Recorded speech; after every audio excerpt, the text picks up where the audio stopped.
Next, we're going to work on the register. So first we have to register the user, then we're going to use the NextAuth to log in the user. All right. Now, before we even work on this, let's see how APIs work with Next.js. So first of all, let's create a get route just to get an understanding of how APIs works.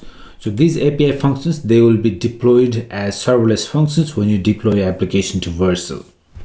All right. So here inside app directory, we can create a new folder called API.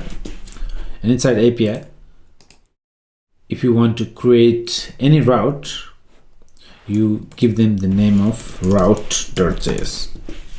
Now, most of the time what you will do is here, for example, if you want to create a register route, you create a register folder, and inside that folder you create a file by the name of route. All right, but this one, it's going to be a generic /API route. So here, let's create a get route and see how this works.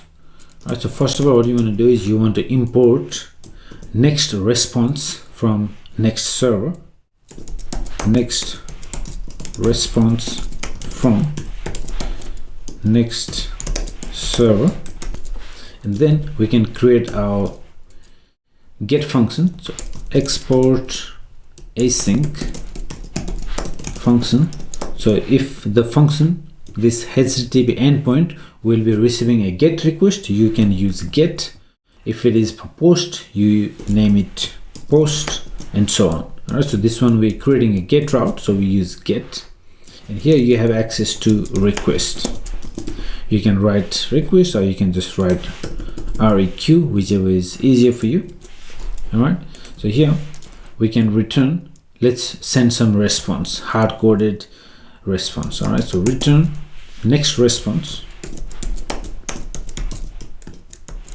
dot JSON, so we can send some JSON data.